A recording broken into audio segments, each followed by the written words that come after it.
Bonjour chers amis, j'espère que vous allez bien. Je vous propose ce cheminement spirituel dont le titre est l'option fondamentale pour le Christ. Nous allons essayer de comprendre ce que l'on entend par la passion du Christ. Des personnes, hommes et femmes, à travers l'histoire du christianisme, ont donné de leur vie à ce Galiléen, à ce crucifié de Golgotha. Et l'on devrait comprendre de façon spécifique l'identité même du christianisme. C'est l'option fondamentale pour le Christ. Pourquoi le Christ est au centre de la vie chrétienne. Nous devons élever le débat, d'abord la discussion, le partage au niveau de ce que l'on appelle le dialogue interreligieux. Lorsque le christianisme est confronté à d'autres religions, les positions théologiques, parfois extrêmes, c'est de vouloir dire, voilà, nous voulons un dénominateur commun, Dieu, et cela nous suffit pour pouvoir discuter, dialoguer, partager la foi avec les autres, les musulmans, les Indiens,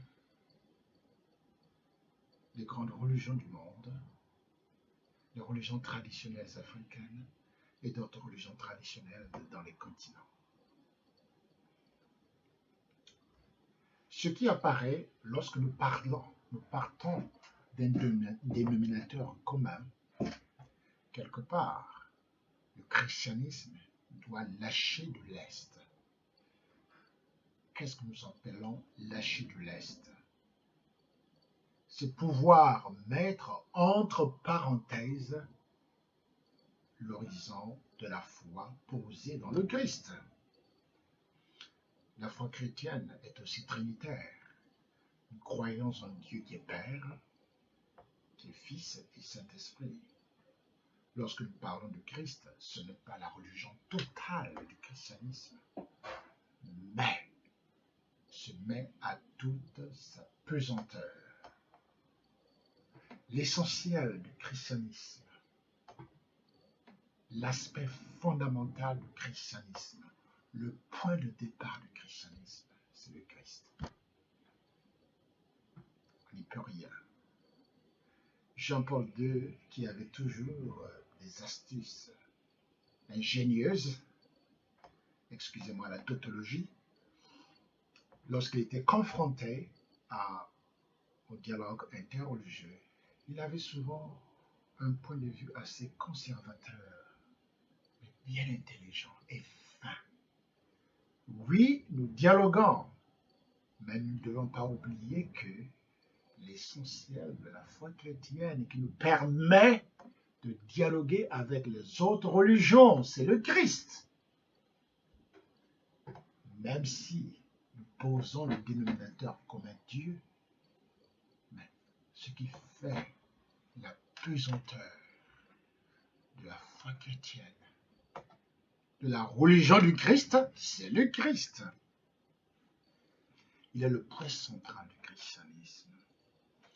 Dès lors, nous pouvons comprendre pourquoi notre conférence spirituelle, comme un approfondissement catéchétique et théologique de lecture de ce jour,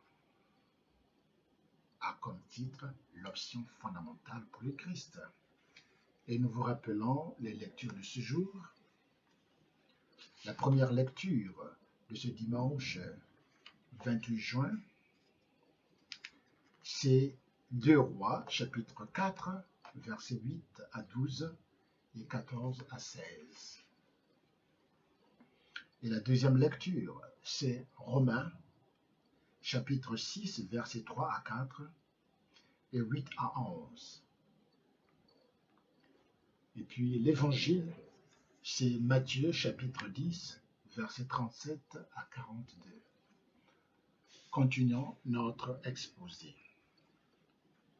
Dire que le Christ est le central, est le point central du christianisme, cela ne suffit pas. Comment comprendre le christianisme justement à partir du Christ?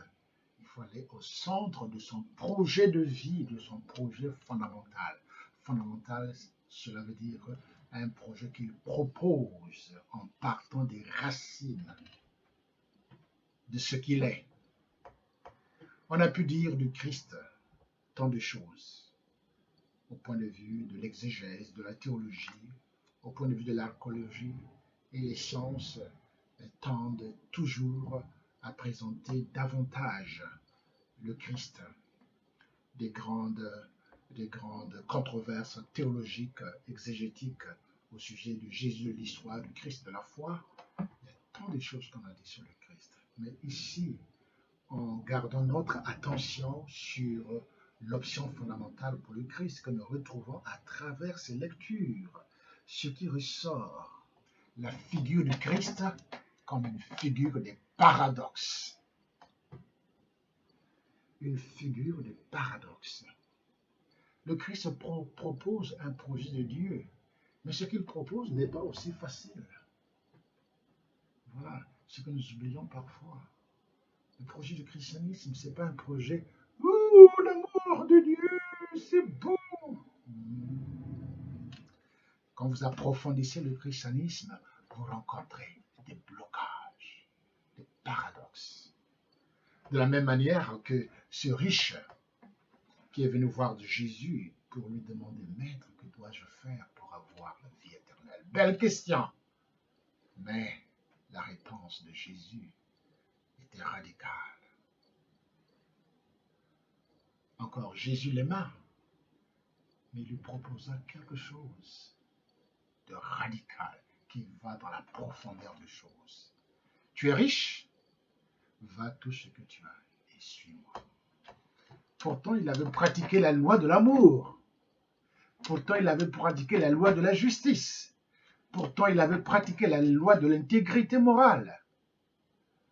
La loi de l'amour de Dieu. Et le Christ l'aima parce qu'il avait pratiqué tout cela depuis sa jeunesse.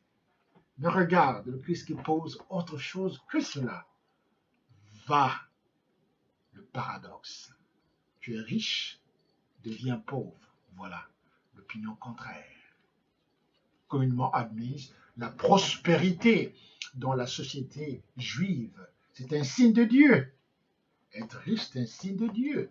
La prospérité, la postérité, la longévité, avoir de longs jours, la postérité, avoir beaucoup d'enfants. Ce sont les signes de la vocation de Dieu. Mais ici, le Christ pose autre chose. Démunis-toi.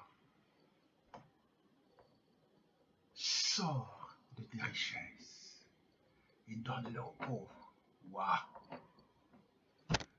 On comprend dans l'évangile pourquoi le jeune homme est allé tout riche, est allé tout triste. Parce qu'il ne pouvait pas faire le pas de l'abandon total pour le Christ. L'abandon total pour le Christ. Mais le Christ pose « suis-moi ». Encore ce « suis-moi », ça devait être plus difficile que cela. Parce que « suis-moi », il ne faut pas seulement l'entendre au sens spirituel. C'est-à-dire, il n'avait plus de demeure, il n'avait plus de maison, il n'avait plus de serviteurs, de servantes, il n'avait plus ses bêtes de somme. Donc, toute cette possession, il les perdait pour être physiquement à la suite du Christ qui n'avait même pas de maison. Parfois, il dormait dans la brousse, certainement. En quelque sorte, ce que nous voulons dire, l'option fondamentale pour le Christ qui pose le Christ comme le point central du christianisme est au cœur aussi du paradoxe, des paradoxes, non pas seulement du paradoxe chrétien, mais aussi des paradoxes dans la figure du Christ lui-même. Paradoxe veut dire des opinions contraires, parfois, qui sont à l'opposé, à l'encontre des opinions communément admises. Donc, le christianisme commence avec le Christ. je ne peux pas dire fini avec le Christ, mais on peut dire se parachève dans le Christ. Voilà le point central. Alors là, nous pouvons comprendre l'option fondamentale pour le Christ comme une entrée dans le projet du Christ. Mais qu'est-ce qu'il propose? Regardez ce qui ressort de façon populaire. Encore, au début du christianisme, cela était assez fort. Le christianisme, c'est la religion de l'amour. Voilà pourquoi tous les peuples ont accouru ce projet d'amour, les béatitudes. Les gens ont accouru, les gens simples ont compris. Mais la religion de l'amour, qui consiste en l'amour de Dieu du prochain, cela ne suffit pas. Curieusement, cela ne suffit pas. On peut bien pratiquer l'amour au sens social du terme. On peut bien pratiquer la justice au sens social du terme. Même l'amour de Dieu au sens social, spirituel du terme. Mais lorsqu'il s'agit du projet du Christ, cet amour commence en lui, de façon radicale. C'est-à-dire allons dans les racines. Il est le commencement de l'amour de Dieu. Il est le commencement du projet du royaume.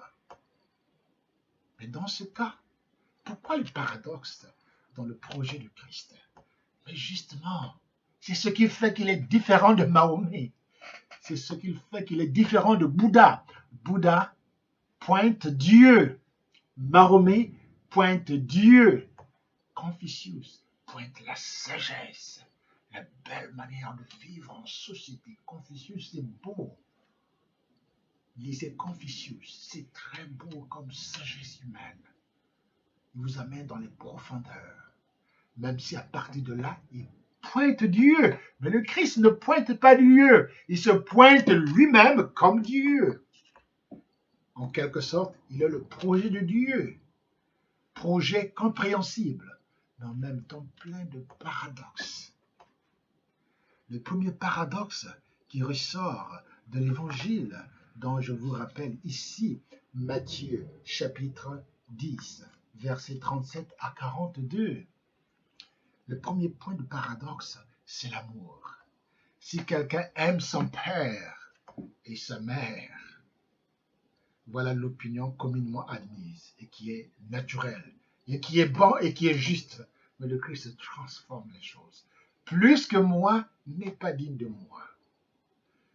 Oui, attention, il ne dit pas n'aimez pas votre père, n'aimez pas votre mère, aimez-les. Mais si c'est plus que moi, vous n'êtes pas digne de moi. Il parle moi, ego, eimi, moi je suis.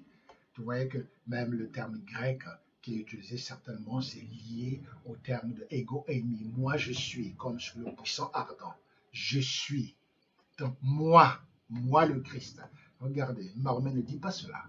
Bouddha ne dit pas cela. Mais lui, le Christ, se pointe lui-même comme le centre de Dieu, comme le point de départ de Dieu, comme le point de départ du projet de Dieu. Alors on peut comprendre pourquoi l'amour va jusque dans les racines, là où finalement Dieu se tient. Le paradoxe encore dans la croix. La croix, c'est l'instrument du supplice, c'est le bois de la honte. Et la crucifixion du Christ, c'est la déchéance de tout son message. Mais voilà que le Christ utilise la croix comme instrument du salut, comme instrument de l'amour pour lui.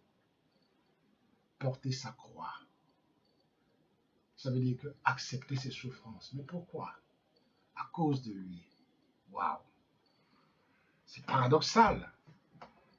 La tendance générale, c'est de rejeter la souffrance. La tendance générale, c'est de combattre la souffrance. Bien sûr, le Christ ne dit pas de combattre, de ne pas combattre la souffrance, mais d'accepter la souffrance comme un projet de purification, de rénovation intérieure, pour mieux le suivre, comme lui l'a fait.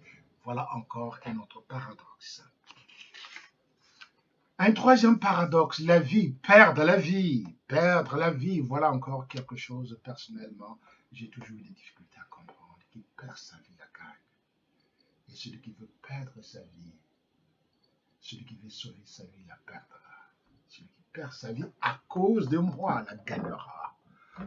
Cela veut dire que le Christ vient dans son projet ce qu'il nous propose comme une option fondamentale pour lui, il y a un surplus, un surpassement unique, irremplaçable, qu'on ne peut pas comparer à un autre. On le voit, on le voit déjà, on le sent déjà dans l'évangile. Perdre sa vie. Mais ici, on peut mieux le comprendre avec la deuxième lecture de Romains chapitre 6, versets 3 à 4 et les versets 8 à 11. Comment on peut le comprendre? Se perdre, cette perte de la vie. Au fond, d'après ce texte, on pourrait dire que lorsque dans le baptême, nous mourons avec le Christ, la ritualité du baptême fait en sorte que l'immersion dans l'eau symbolise cette mort au Christ, mais cette vie aussi que nous gagnons dans le Christ. En fait, il s'agit de la mort au péché. Dieu l'a fait pécher, cela veut dire qu'il a pu assumer nos péchés pour nous montrer le chemin de la justice de Dieu. Dans ce cas, la perte de la vie, c'est la perte des gains, des possessions que nous avons, finalement, qui ne nous libère pas en fonction d'un projet plus grand que le Christ nous propose, les possessions. Toutes les possessions ne sont pas péchées, mais il y a des possessions qui peuvent nous conduire au péché. Nous ne parlons pas seulement des possessions en termes de possessions matérielles, mais des possessions d'arrogance, de l'orgueil, de l'amour-propre, de l'hypocrisie, d'une parole qui n'est pas juste, du mal qui est concocté dans le fond du cœur. Voilà les situations de péché. Il y a encore les situations, aujourd'hui on parle du racisme systémique, c'est devenu à la mode maintenant. Ce terme nous fait simplement comprendre le racisme que nous pouvons traîner en nous, qui que nous soyons. Noir, blanc, jaune, chocolat, vert, bleu. C'est ça le cœur, la racine du péché. C'est cela qu'il faut perdre pour le Christ. Regardez ce qui se fait. Cette acceptation de la transformation intérieure pour un projet plus grand.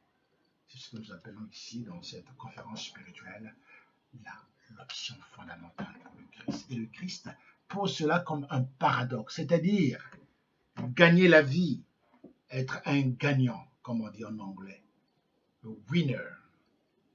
La société nord-américaine est construite sur ces deux paradoxes. Winner and loser. Alors, quand tu nous parles ici, dans cette société de loser, non, ils ne vont pas comprendre. Mais pourtant, le Christ commence en paradoxe là, perdre quelque chose de toi pour le gagner en lui, avec lui et par lui. Voilà le troisième paradoxe. Le quatrième paradoxe, c'est l'hospitalité du disciple. Attention ici, il ne s'agit pas d'une hospitalité qui prend avantage des personnes auxquelles le Christ envoie ses disciples. Ce n'est pas un avantage. Rappelez-vous la recommandation de Paul. Celui qui ne travaille pas, qui ne mange pas non plus. Le Christ a été un charpentier génial. Et encore Paul, un travailleur. La plupart des disciples, ils ont travaillé de leurs mains. Voilà la règle de la communauté chrétienne à Jérusalem avec Pierre, c'est d'apporter le fruit de notre travail ensemble. Voilà pourquoi ce couple a été comme tel condamné. Quelque chose qui est parfois difficile à comprendre. La mise en commun de biens, cela veut dire que chacun est appelé à travailler de ses mains, à faire en sorte que son labeur puisse être une contribution à la vie de la communauté.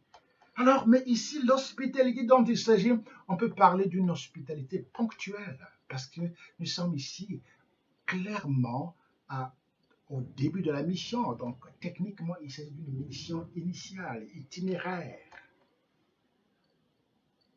ponctuelle en quelque sorte. Ce n'est pas une mission structurée comme telle. Nous sommes une mission ponctuelle. Et le Christ part. Il peut y avoir des personnes généreuses qui vous accueillent. Mais dans ce cas, il m'accueille. C'est beau ça. C'est beau ça. La connaissance du disciple concourt à la connaissance du maître. C'est beau. Mais ça veut dire que c'est un paradoxe, mais une exigence aussi. C'est par votre amour que vous serez reconnus mes disciples. Mais le disciple n'est pas plus grand que son maître. Ben, cette mission aussi, elle se constitue aussi le fait d'aller de maison à maison, de porte en porte. Mais le Christ donne aussi le contraire. N'allez pas de maison à maison pour récolter le résultat de votre travail. Donc, ce n'est pas, comme on dit en anglais, con artist. Ce n'est pas d'être une certaine parasite. Non, ce n'est pas de cela. Ce type de ministère que l'on construit pour faire de l'argent, non. Ici, c'est d'abord l'annonce du royaume de Dieu et des circonstances ponctuelles comme on le retrouve dans la première lecture du livre de Deux Rois avec le prophète Élisée, cette femme qui accueille le prophète et finalement qui commence à réfléchir. Et le prophète qui réfléchit pour l'accueillir davantage avec une maison, une chambre, avec son mari. Et puis, Élisée qui répond aussi par la générosité. Il s'agit de cela, de créativité, de générosité en générosité. C'est à ce moment que l'hospitalité devient évangélique, devient un projet de vie pour le Christ et pour le disciple. C'est dans la même chose aussi, dans la même foulée, que l'on peut comprendre le reste des paradoxes, comme le cinquième paradoxe sur la charité, sur la justice partagée. Encore ici, il semble bien qu'on sort un peu du rang des disciples. La justice partagée. Quand tu accueilles un homme de justice, une femme de justice, tu reçois le salaire d'un homme de justice.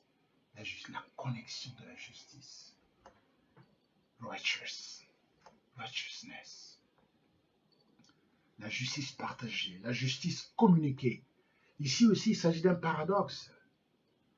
Le paradoxe, c'est lequel? La réponse de la justice doit être la justice. La réponse de l'amour doit être l'amour. L'amour ne peut pas supporter la haine. La justice ne peut pas supporter l'injustice. Tu vois ici, le Christ consacre un certain nombre de valeurs humaines en quelque chose de grand et qu'il symbolise finalement dans l'amour de Dieu et l'amour du prochain. Mais le paradoxe est encore là. C'est-à-dire, si votre justice ne dépasse pas celle des puristes, des pharisiens, des publicains, vous n'entrerez pas dans le royaume des cieux. Ici aussi, il y a un surplus que le Christ demande. Et finalement, la charité en petit, un verre d'eau donné aux petits et qui fait reconnaître le Christ présent dans le petit, les petites choses. C'est beau le christianisme parfois, même s'il y a la croix, mais c'est beau le christianisme. En même temps, le christianisme incorpore une certaine sphère, un espace d'expérience du disciple, de celui qui est disciple du Christ, de celui qui est baptisé. Même en même temps, le christianisme aussi incorpore ce que l'Église, le langage de l'Église a souvent appelé les hommes et les femmes de bonne volonté. La charité en petit, voilà le paradoxe. La conclusion, c'est celle-ci. Nous disons donc, la conclusion, c'est celle-ci. L'ensemble des paradoxes de l'Évangile, les paradoxes que lui-même le Christ pose, il faut toujours comprendre les paradoxes comme ce qu'on appelle les dires de Jésus. C'est assez probable que la figure du Christ, de façon originelle, présente le radicalisme de l'Évangile comme quelque chose venant de Jésus lui-même. Les paroles de Jésus, souvent ce problème d'exégèse et de théologie, quelles sont les vraies paroles du Christ, les vraies actions du Christ. Mais ici, il est assez probable, ce Matthieu, qu'il s'agit bien de l'option que Jésus a prise pour définir son message. Le radicalisme de l'Évangile, le paradoxe de l'Évangile, c'est vraiment lui. Et puis on peut le comprendre, l'originalité de ces paradoxes, que l'on ne peut pas comparer les paradoxes de l'Évangile avec d'autres formes de paradoxes. Il y a quelque chose de très profond là-dedans qui montre qui est le Christ. Mais justement, l'ensemble de ces paradoxes présente clairement le christianisme comme une religion du dépassement de soi, de l'accomplissement de soi. Ce n'est pas une religion de l'à peu près. Ce n'est pas une religion, oh, tout est OK. Non. Quand vous rentrez dans le christianisme, vous avez toujours l'impression que on dirait que ce n'est pas assez, mais justement, ce n'est pas assez. Parce que le projet de Christ, ce n'est pas un projet social. Voilà justement même les projets sociaux, lorsqu'ils s'inspirent du christianisme. Le pape Benoît XVI a toujours fait la remarque à la théologie de la libération, c'est de pouvoir constituer comme un état final, une étape finale de ce qu'on veut. Non. Une révolution qui arrive à faire en sorte que les pauvres deviennent riches, ce n'est pas l'étape finale de la justice du royaume que le Christ nous propose. Donc la théologie de libération aussi est appelée à un accomplissement interne, intérieur. Donc il y a toujours ce surplus que le Christ nous propose. Toujours, toujours, toujours. Alors c'est pour cela que même dans l'Église, le projet de canonisation, c'est tout un ensemble de recherches. Ce n'est pas facile pour établir une étape, pour reconnaître dans la personne les vertus de l'Évangile, les paradoxes en pratique qui s'identifient, qui s'incorporent dans la personne, de telle sorte que ce Christ devient visible dans la personne et la personne devient un autre Christ. C'est ce qu'on appelle l'option fondamentale pour le Christ. Et l'option fondamentale pour le Christ est au centre même de ce qui a été la vie de l'Église comme semence des chrétiens, les martyrs. Les martyrs, c'est ceux qui ont accepté dans leur vie de perdre leur vie. Mais cette perte va jusqu'à la mort par le martyr, par la persécution. C'est beau le christianisme, mais ce n'est pas simple. Ce n'est pas seulement une religion de l'amour, c'est une religion de l'accomplissement de l'amour, du surpassement de nos actes humains d'amour. Aller plus loin. Le christianisme, ce n'est pas seulement une religion de la justice, c'est une religion de l'accomplissement de la justice, un surpassement de la justice humaine. Aller plus loin que la justice. C'est ça, voilà pourquoi le christianisme est un projet de Dieu. Le Christ nous propose un projet de Dieu dont lui-même il est le centre. Il est la figure, il est l'action, il est le message, il est l'enseignement, il est le tout. Alors voilà, mes chers amis, je vais m'arrêter ici. Et je suis très heureux d'avoir partagé ce long parcours spirituel avec vous, en espérant que vous avez compris quelque chose d'essentiel dans cette conférence spirituelle, dont moi j'appelle cela une conférence catéchétique, homilétique. On m'appelle toujours l'homme du gros mot. Mais je veux simplement dire que l'homélie du dimanche ne suffit pas. Nous avons besoin aussi d'approfondir davantage notre foi. Voilà, c'est ce que je viens de faire avec vous. Alors, merci. Alors, vous allez nous retrouver toujours, si vous le désirez. Et veuillez supporter cette chaîne 5 Minutes Preaching, 5 minutes de prédication, que vous aurez toujours sur YouTube et sur Facebook. Lorsque vous verrez cette chaîne, n'hésitez pas à les supporter. Nos homélies, nous nous efforçons de garder 5 minutes, parfois 6 minutes, parfois 7, mais nous allons nous ajuster au fur et à mesure. Alors, merci, bien des choses avec vous, et bon dimanche. Que le Seigneur vous bénisse, au nom du Père, du Fils et du Saint-Esprit. Amen. Gardez votre foi et votre lampe allumée.